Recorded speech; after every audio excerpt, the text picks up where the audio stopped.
Shalom. Shalom. Yahoo. Shalom. Beberapa hari-hari terakhir ini kita semakin dikejutkan oleh kenyataan dan fakta bahwa Pulau Nias sudah semakin hari semakin banyak yang positif COVID-19. Tapi puji Tuhan itu tidak menyurutkan niat kita untuk datang ke hadapannya pagi ini. Ini dibuktikan dengan semua kursi yang ada di dalam gedung gereja ini tidak ada yang kosong, hampir-hampir semuanya penuh. Dan biarlah kehadiran kita ini sungguh-sungguh menjadi kemuliaan bagi Tuhan, dan kita harapkan Tuhan akan menolong, memelihara dan menjaga setiap kita. Amin.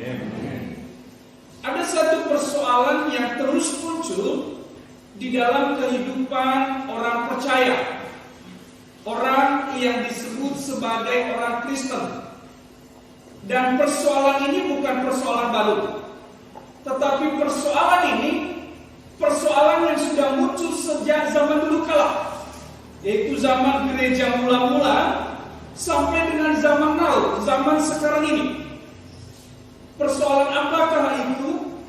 Yaitu persoalan orang Kristen, orang beriman yang mengaku percaya kepada Yesus Kristus dalam hal ketidakkonsistenannya menjalani hidup sebagai orang beriman. Sudah menjadi orang Kristen sih, ya namanya orang Kristen, tapi kelakuannya masih kelakuan orang-orang yang seperti belum mengenal Kristus. Dia sudah mengaku percaya, sudah disidik kalau anak-anak remaja, sudah percaya Yesus, sudah percaya Tuhan, rajin ke gereja, rajin membaca Alkitab, doa, bernyanyi, memuji Tuhan rajin. Artinya secara fisik, secara kelihatan, ya ini sudahlah memenuhi syarat sebagai orang Kristen.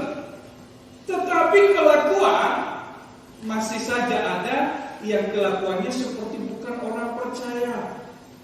Masih suka memfitnah, masih suka menipu, masih suka mengambil yang bukan haknya, sampai kepada perbuatan cabul atau zina. Apakah ini praktek hidup orang Kristen, orang beriman yang percaya kepada Yesus Kristus? Jelas tidak. Dan ini menjadi persoalan yang juga dihadapi Paulus ketika ia berbicara kepada jemaat di Korintus. Orang-orang Korintus telah menerima Kristus, tapi faktanya yang mereka masih balik juga di dalam kehidupan mereka yang lama, suka memfitnah, menipu, sampai kepada percabulan. Padahal Bapak Ibu dan saudara-saudari yang dikasihi Tuhan, bukti pertobatan yang benar adalah ketika seseorang konsisten meninggalkan hidup yang lama, perbuatan-perbuatan yang lama yang tidak berkenan kepada Tuhan, dan mengubahnya menjadi perbuatan perilaku yang seturut dengan kehendak Allah. Ini pertobatan. Jadi meninggalkan perbuatan-perbuatan yang lama kepada perbuatan-perbuatan yang baru seturut dengan kehendak Kristus. Termasuk di dalam hal bagaimana kita menjaga tubuh ini tetap kudus untuk kemuliaan Allah. Dan inilah yang menjadi tema kita pada pagi hari ini, yaitu muliakanlah Allah dengan tubuh. Mari kita baca bersama-sama 1, 2, 3. Muliakanlah Allah dengan tubuh. Mengapa?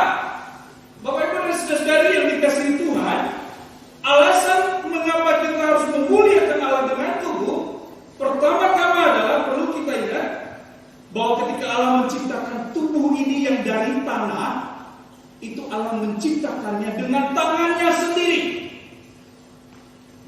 Dan itu dibentuk segambar dan serupa dengan Allah, serta di dalam tubuh ini dihembuskan nafas kehidupan, nafas Allah sendiri yang disebut dengan ruah atau roh Allah, sehingga kita ini hidup dan kita bisa berhubungan serta berkomunikasi dengan Allah. Harapannya adalah manusia yang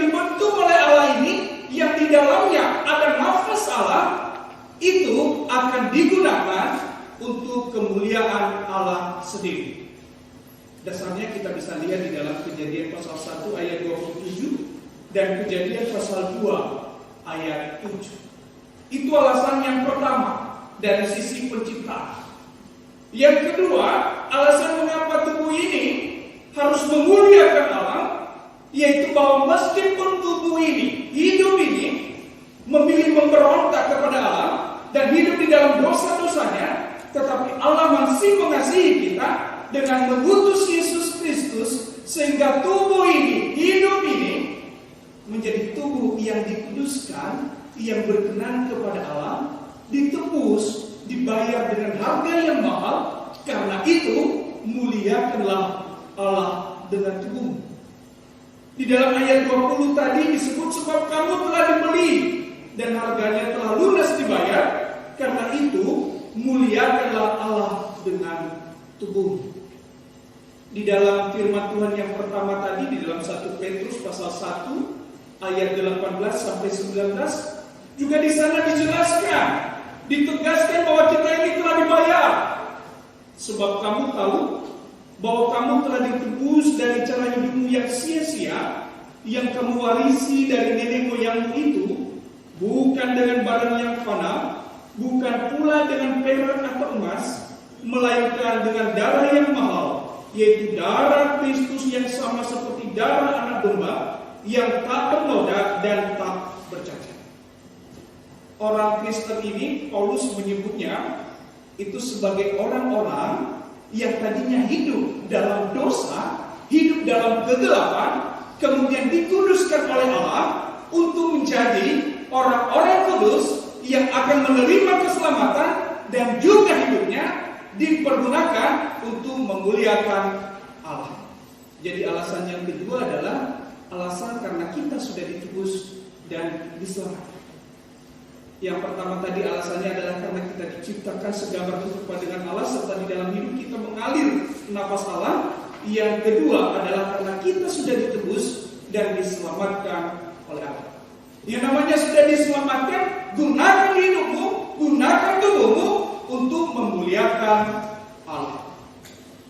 Tentu pertanyaan lanjutannya adalah, lalu bagaimana dan caranya kita menggunakan tubuh ini untuk memuliakan Allah?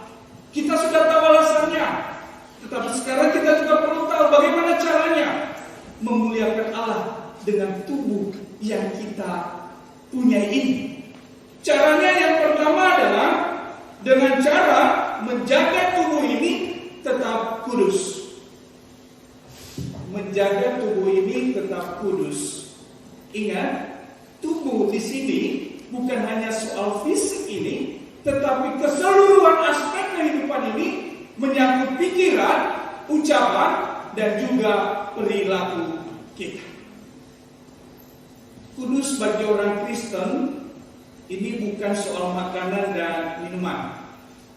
Sebab Yesus berkata, yang menajiskan tubuh bukan apa yang masuk ke dalam tubuh, tetapi apa yang dikeluarkan oleh tubuh. Apa yang dikeluarkan itu yaitu ucapanmu, pikiranmu, dan juga perbuatan itu yang dikeluarkan, dan itu yang menajiskan tubuh, yang menajiskan hidup. Bukan apa yang masuk, bukan apa yang dari luar, apa yang kita makan, apa yang kita minum, lalu masuk ke dalam, bukan itu yang menajiskan tubuh. Ini sudah disinggung oleh Paulus di dalam ayatnya yang ke-12 dan juga ayatnya yang ke-13a. Paulus berkata bahwa segala sesuatu itu halal bagiku, tetapi ingat, tidak semua berguna. Segala sesuatu itu halal bagiku, tetapi tidak semuanya itu bermanfaat. Karena itu, di dalam kemerdekaan kita memakan dan meminum segala sesuatu, termasuk melakukan segala sesuatu ini, kita juga harus melakukannya di dalam kemerdekaan yang selektif dan bijak. Jangan mentang-mentang karena sudah merdeka makan, ya segala sesuatu dimakan saja, dihajar saja. Kalau perlu batu pun dimakan. Jangan karena mentang-mentang sudah bebas merdeka minum apa saja, Lalu minuman-minuman yang memabukkan pun diminum saja. Ingat, itu juga bisa merusak tubuh. Bapak Ibu dan saudara-saudari yang dikasihi Tuhan, minggu lalu tema kita soal kemerdekaan. Dan orang Kristen memang sudah merdeka. Kita sudah merdeka di dalam Kristus, merdeka di dalam pikiran, merdeka di dalam perbuatan, merdeka di dalam makan-makan dan juga minum.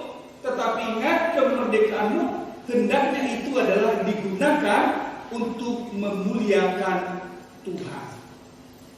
Jika kau berpikir, jika kau berucap, jika kau berperilaku dalam kemerdekaanmu, pikirkanlah apakah itu memuliakan Allah atau tidak. Engkau boleh makan apa saja, engkau boleh minum apa saja, tapi pikirkan apakah itu juga membantumu untuk memuliakan Allah atau tidak. Sekiranya itu tidak, jangan lakukan. Bapak Ibu dan saudara yang dikasihi Tuhan, kemerdekaan di dalam Kristus haruslah didasari atas kesadaran bahwa kita sebagai orang yang sudah ditebus oleh Kristus, kita sudah merdeka, maka kita juga harus hidup dalam ketaatan kepada Tuhan dan melawan segala yang disebut dengan hawa nafsu. Hawa nafsu ini kan termasuk juga hawa nafsu makan, minum, segala macam itu, dan termasuk hawa nafsu yang sifatnya percabulan atau perzinahan. 1 Petrus pasal 1 ayat 14 sampai 16 yang tadi juga sudah kita baca, saya minta ditampilkan. 1 Petrus pasal 1 ayat 14 sampai 16. Mari kita baca bersama-sama.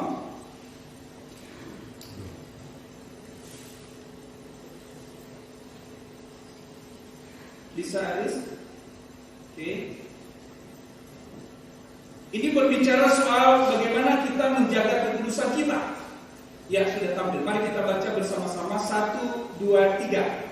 Hiduplah sebagai anak-anak yang taat dan jangan turut hawa nafsu yang menguasai kamu pada waktu kebodohanmu. Lanjut.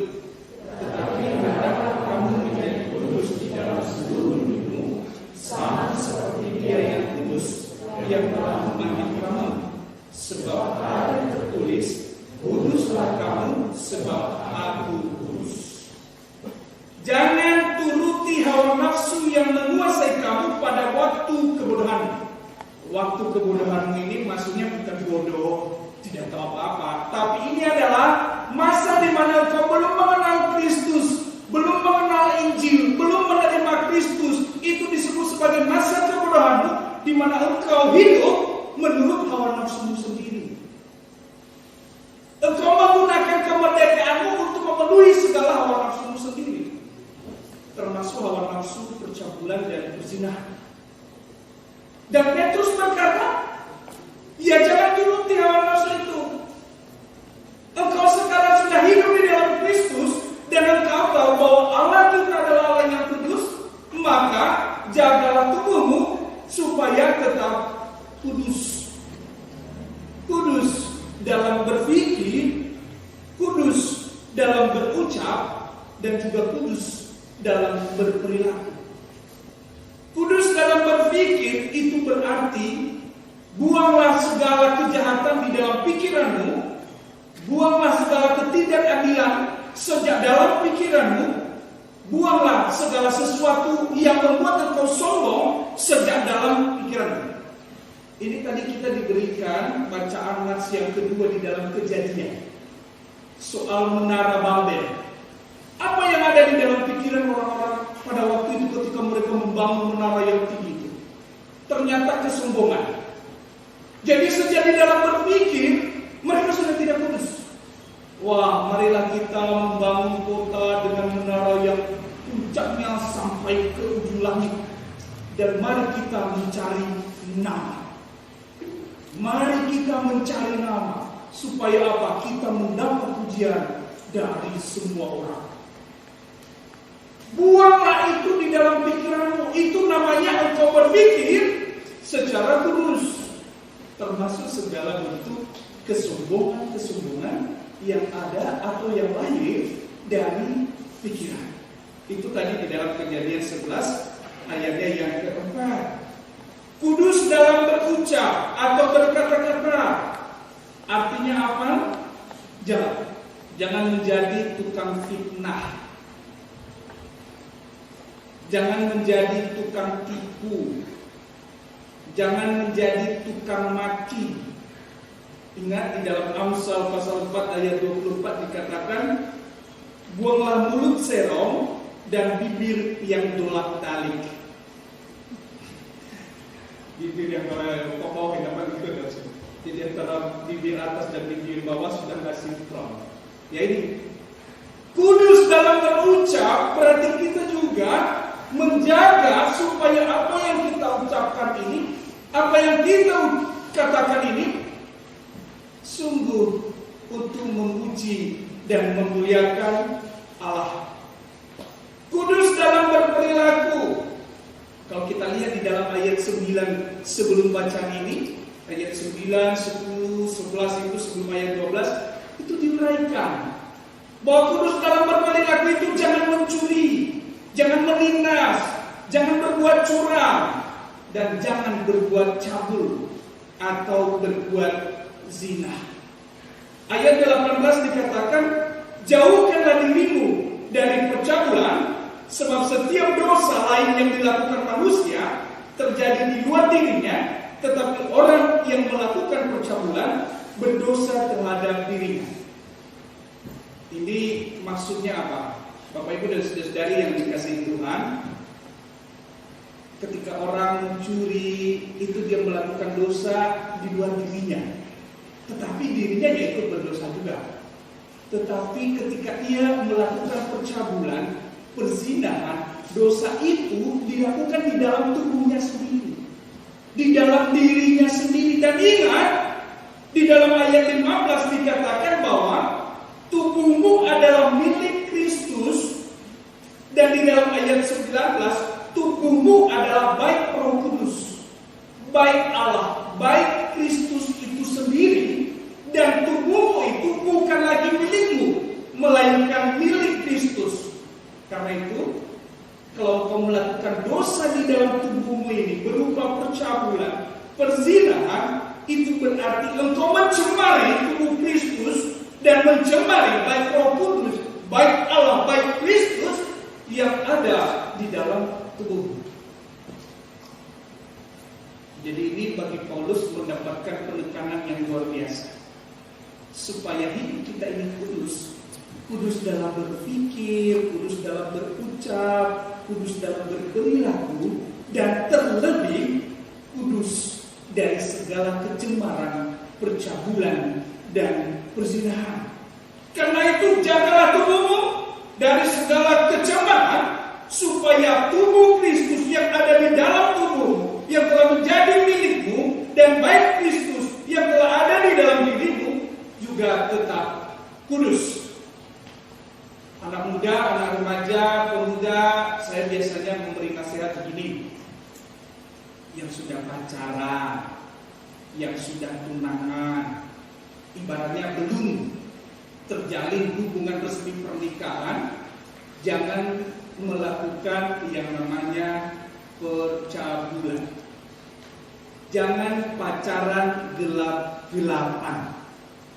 Kalau pacaran gelap-gelapan, nanti kamu tersesat dan melakukan hal-hal yang gelap.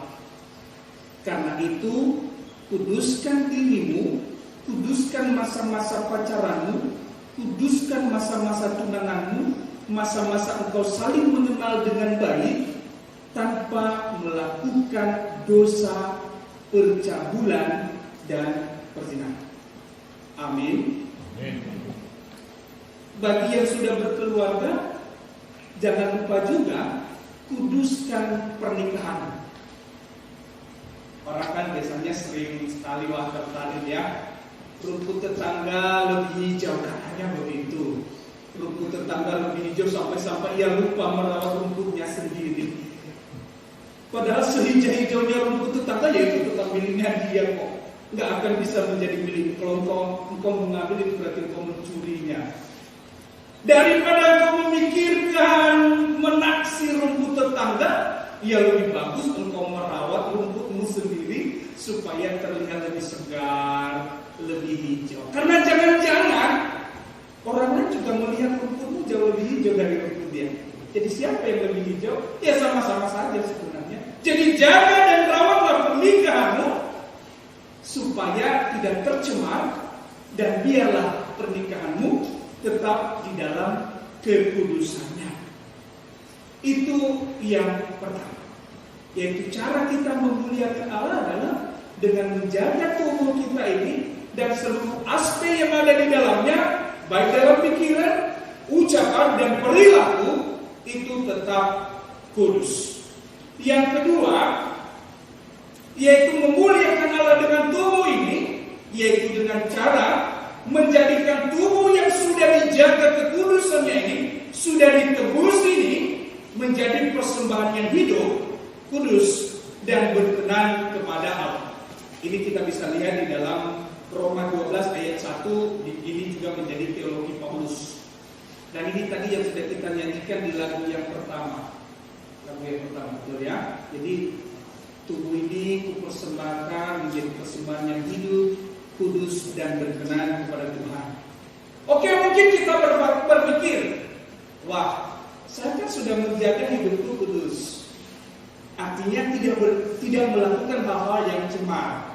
Tapi ternyata itu tidak cukup. Tidak cukup.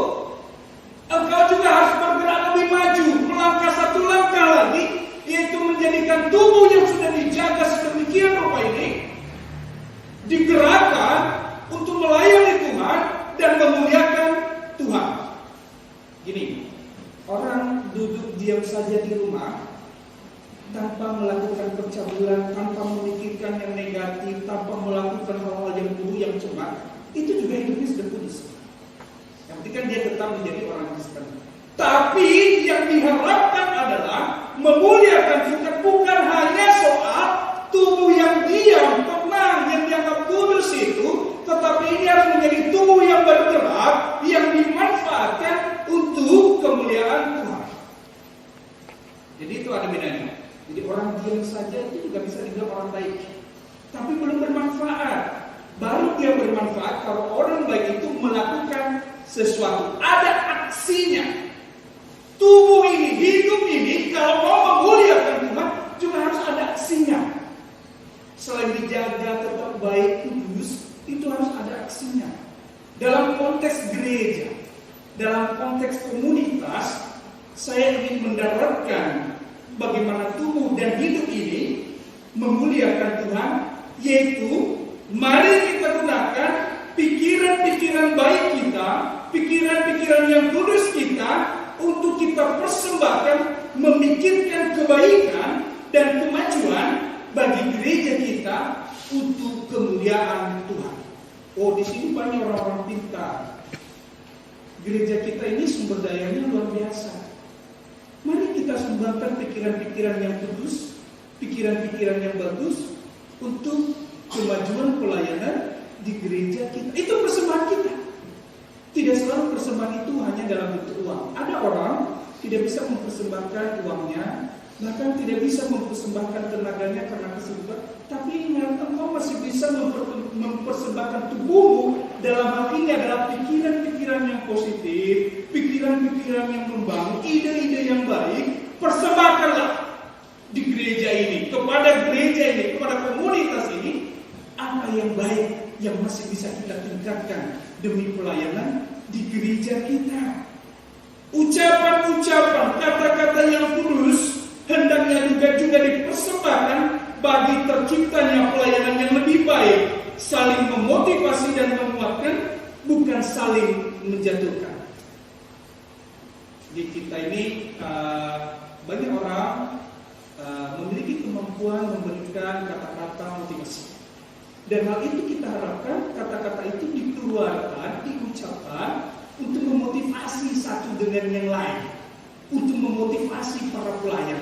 Bukan malah justru kata-kata kita, ucapan-ucapan kita membuat orang jadi lemah, jadi patah semangat. Yang tadinya sudah sempat melayani, gara-gara kata-kata kita, ucapan-ucapan kita, lalu bilang, aduh ya jalan, saya jadi malas melayani.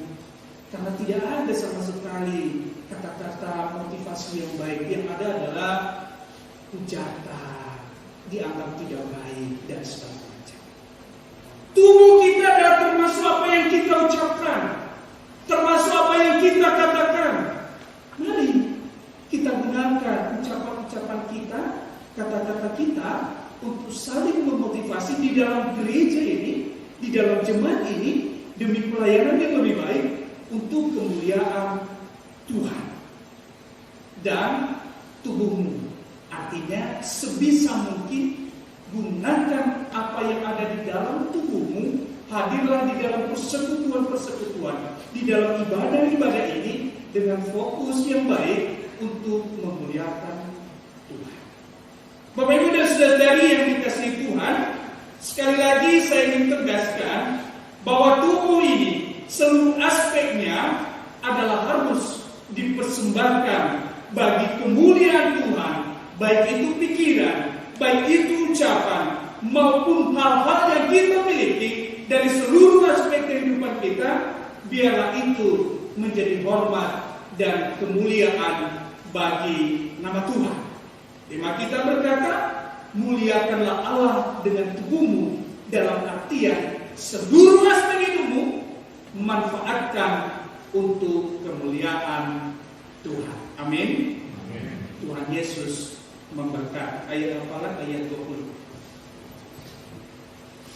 Mari kita baca bersama-sama 1, 2, 3. Sebab kamu telah diberi kehendak